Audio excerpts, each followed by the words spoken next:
Welcome back to Mindful Behavior. I'm Ralph. If the title is what brought you here, if the title is what got your attention, then the title did its job. You are a victim to clickbait.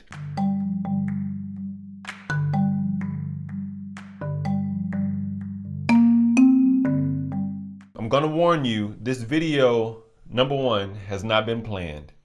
I usually like to plan things out and structure it, but I feel like I just wanted to kind of talk in this video. I hope that you could be open-minded and just hear my views on this, because I'm not a theologist, I'm not a pastor, I'm not a minister, I'm not a scientist, I'm not a therapist, I'm not any of those things. I'm just a guy on YouTube who have experienced life in such a way that he just wants to share his view on things, okay? With an open mind and open heart. I'm ready to take any kind of criticism that you may have.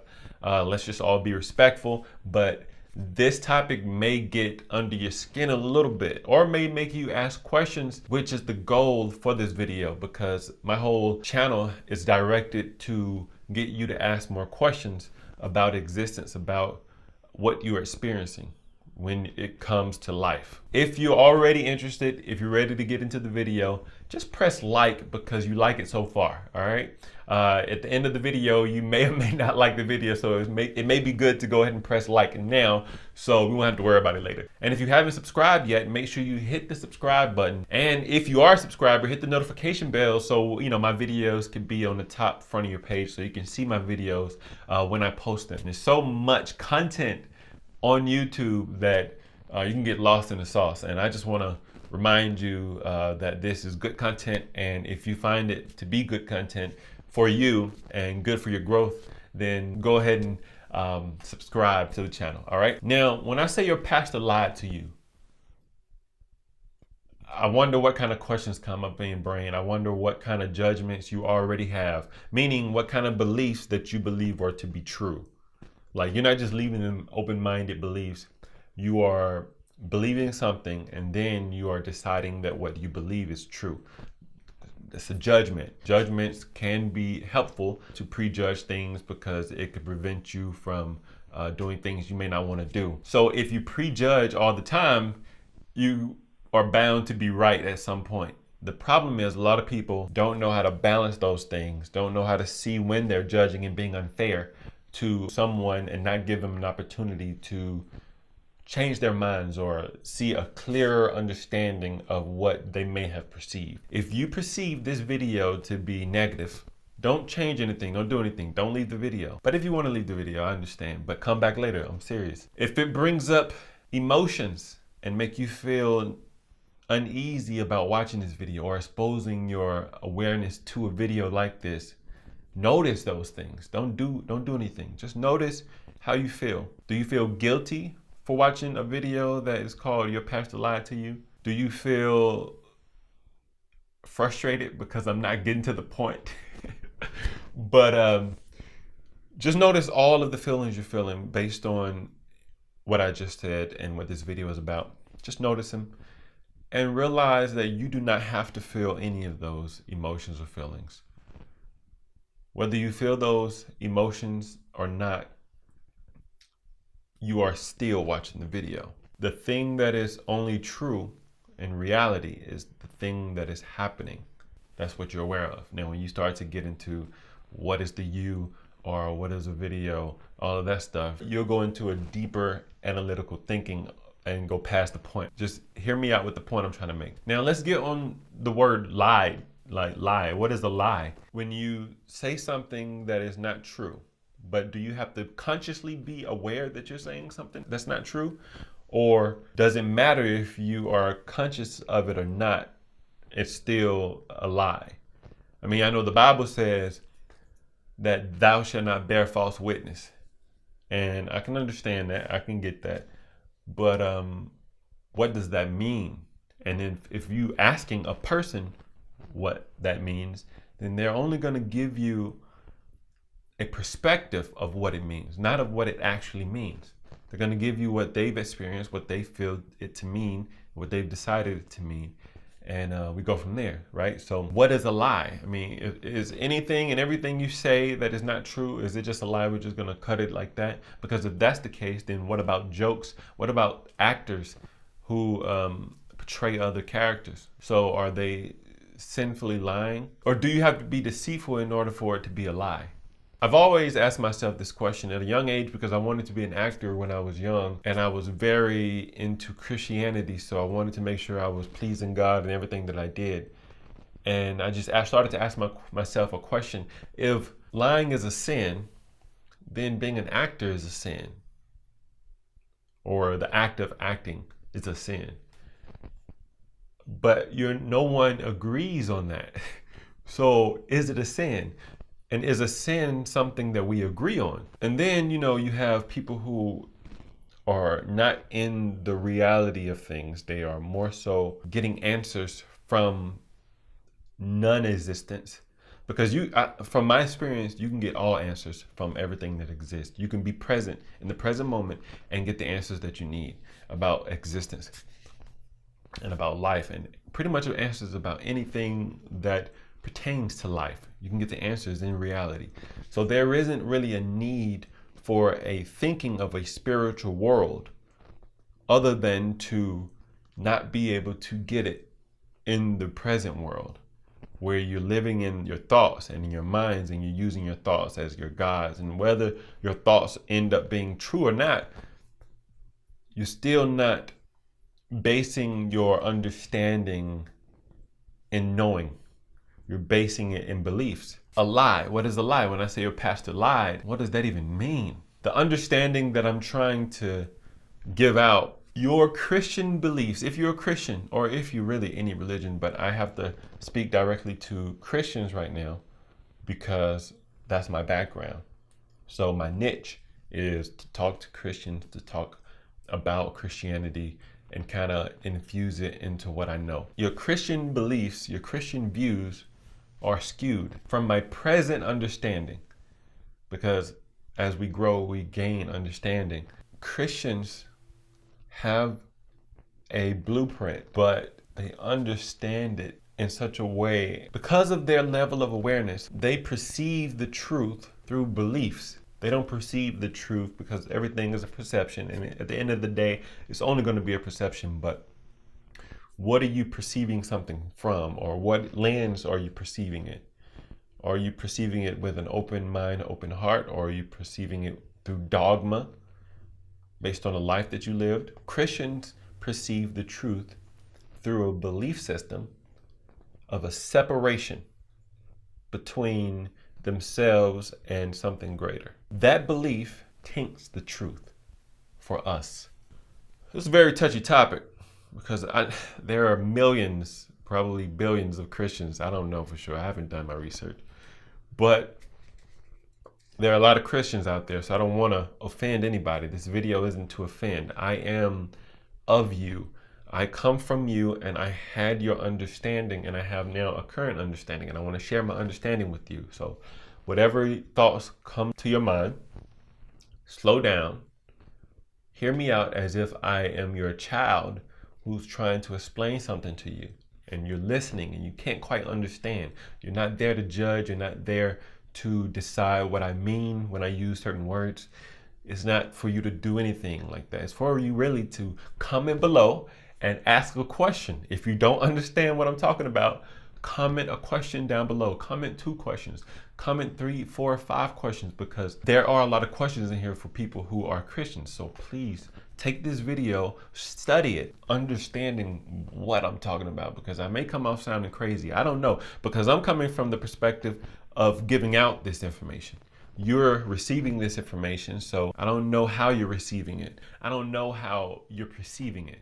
So if you are saying, hey man, he's crazy, he don't know what he's talking about, or he done lost me, he went over my head, whatever, any of those things, just ask a question down below. Where did I lose you? And make sure you get 2 free stocks of WEBULL when you deposit $100. I have a link down below for you to use and sign up for WEBULL, start an account, deposit $100. You'll still have your $100. You're just depositing it, and they'll give you 2 free stocks, and they'll give me 2 free stocks. I'm getting off subject, but this is the commercial in between the video. It's a long video. But I'm trying to change my career paths, or just kind of balance it out more, get more into real estate and the stock market. And one way for me to get stocks is for you to get stocks.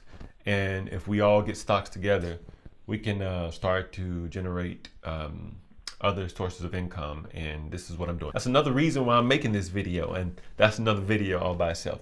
Back to the subject at hand. I don't want you to perceive this video as something negative. As a Christian, have mercy on this video. Let's treat this like a game. We already know your beliefs. You're a Christian. We don't want to play with your beliefs, so we're going to leave your beliefs in a box, okay, where they're safe.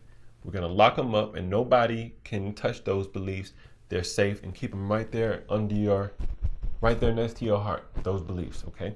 So Jesus said something like, he came so those who are blind can see, and those who see will become blind. My perception of that, let's just play the game that means. Let's not look at it from the outside in. Let's be the person who don't see, who is blind. Let's be blind for a second, and those who blind will see. So we're blind metaphorically means that we are living in this world without understanding. Let's just say that that's what that means. So you're living in this world without understanding, and then you gain understanding. So you're blind and then you see. And those who see will become blind. It's not looking at it from that you have understanding and you lose understanding. That don't make sense, right? That don't make sense. How you have understanding, then you lose understanding. You don't just lose understanding. Unless somebody hit you upside your head, then maybe you'll lose some understanding. But based on your just natural progression of life, you don't lose understanding like that. I perceive that he was talking about you, still the same person as someone who was blind and they see, right? You don't understand, and then you understand. But now that you understand, you see that those who you thought see, or those who thought they see, you notice that they are blind. That is a more logical way to understand that, in my opinion, of course, is that you're blind, then you become aware. And your awareness shows you that those who you thought or who they thought were aware, they're really unaware. They're really blind. When you find Jesus on that level, that's what you see. Now, what happens is that Jesus are on all levels. So no matter what you see or you're aware of, the more you become aware of something, the more you notice that those who you thought were aware are actually blind, and that they are moving in such a blind way. And you know it, they don't know it, but you can see it. It's very obvious to you. That's awareness. As a Christian, you are aware of lower level of awarenesses. People who aren't Christians, who haven't found God at all yet. But then you have people who have found God, and then they kind of go past that. These are different levels of awarenesses. So we're going to play the game that scripture meant. You're blind right now. And you're so blind that you're not aware that you're blind. So let's just play the game that you're blind. Let's play the game that all Christians, based on that basic understanding of Christianity, the religion, of course. If all Christians are blind, and then you find Jesus on a true level, and then you see and you notice that all Christians are blind. It's very obvious. That's what happened to me. I was a Christian, and then I realized that Christians are blind. There's a whole other section of videos that I can discuss that will go in depth about what I'm talking about. And if you have questions, please ask them below. A lot of you have mentioned that I don't get into depth as much as I should with a lot of these topics, leave so many questions. But if you have questions, that's the point. I want you to ask questions. I want you to ask them publicly. Don't go in my DMs. But all in all, the reason why I said your pastor lied is, of course, first, to get your attention. And two, is because your pastor believed something. Everything he said stemmed from this first belief. So automatically he lied, because no matter what he said, even if it was true or not, when you associate this belief with everything you have there, it's not fully true. You're looking at it from a very specific lens when you attach this belief to everything. And this belief that you have attached to everything is the self, is you. You perceive everything that you perceive through you. You are the one understanding the things that I'm saying or not understanding them. You are the perceiver. You are the one who is aware of the things that you're perceiving. It is you. So your pastor didn't understand that he was preaching from the self, from him. No matter what we do, the good or bad decision and everything within it and everything outside of it is God. So God is in everything, right? But when you are a pastor and you are letting God speak through you because you have no choice, you perceive a self that needs to be saved. You perceive a self that will live on after it dies, after you die, after the body dies. You perceive a separate spirit from another spirit. You perceive that you're here and everything else is over there. So therefore you automatically have already perceived God as outwardly outside of you. You perceive that there's a God somewhere else. And that's how your pastor lied to you. He told you that God is somewhere other than you. You are God. Everything else is God being God. God is omnipresent. God is omniscient. And these poetic words are a great description of God. But one thing you have to be aware of is they're just descriptions. You're only experiencing descriptions until you experience God. And the way you experience God, at least kill the ego so you can see that the self don't exist. The ego is going to come back no matter what. So just kill it every now and again so you can remember and witness who and what you truly are. And how do you realize it? It depends on you. It depends on where you are consciously, how open-minded you are, because I can straight up say something that'll point directly to it, to what is. You may not see it. You may get offended by it. You may think that it doesn't have a meaning. It doesn't mean anything. So it depends on where you are, but you have to do the work. You have to be open-minded. You have to ask questions. So that's all I'm going to leave with you here today. If you have any questions, please do not decide what I'm saying. Don't feel like, even if you are a scholar and you know everything, do not respond to this video like you know everything. Respond to it like you're a student of what I'm saying. Take yourself outside of your world and outside of everything that you know, and just come with an empty cup, an open heart, and ask questions. That's all I have for you today. Like, subscribe, and make sure you share this video with your friends. And I'll see you guys next time.